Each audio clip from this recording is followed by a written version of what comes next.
மக்களவைத் தேர்தலுக்கு அமமுக மற்றும் ஓபிஎஸ் தரப்பை கூட்டணியில் இணைப்பதற்கான பேச்சுவார்த்தையை பாஜக தொடங்கி இருக்கிறது.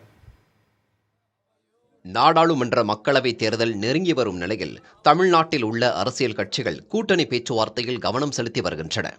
ஆளும் திமுக தனது கூட்டணி கட்சிகளுடன் தொகுதி பங்கீட்டு பேச்சுவார்த்தையில் ஈடுபட்டு வரும் நிலையில் எதிர்க்கட்சியான அதிமுக பாஜக அல்லாத கட்சிகளுடன் பேச்சுவார்த்தையில் ஈடுபட்டு வருகிறது. மூன்றாவது அணியை உருவாக்கும் முயற்சியில் ஈடுபட்டு வரும் பாஜக முன்னாள் முதலமைச்சர் ஓ பன்னீர்செல்வம் தரப்பையும் டிடிவி தினகரனின் அம்மா மக்கள் முன்னேற்றக் கழகத்தையும் கூட்டணியில் இணைத்துக் கொள்ளும் முயற்சியில் ஈடுபட்டு வருகிறது. அதற்கான முதற்கட்ட பேச்சுவார்த்தையை பாஜக மூத்த தலைவர்கள் தொடங்கியுள்ளதாக தகவல்கள் கிடைத்துள்ளன.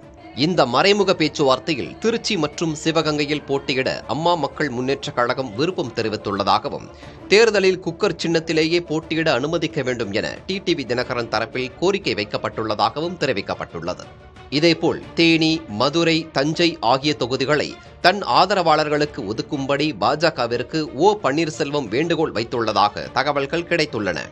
ஏற்கனவே பாஜகவுடன் பேச்சுவார்த்தையில் ஈடுபட்டு வருவதை ஓபிஎஸ் உறுதிப்படுத்தியுள்ள நிலையில் கூட்டணி குறித்த அடுத்த கட்ட பேச்சுவார்த்தை வரும் நாட்களில் அதிகாரப்பூர்வமாக தொடங்கும் என எதிர்பார்க்கப்படுகிறது.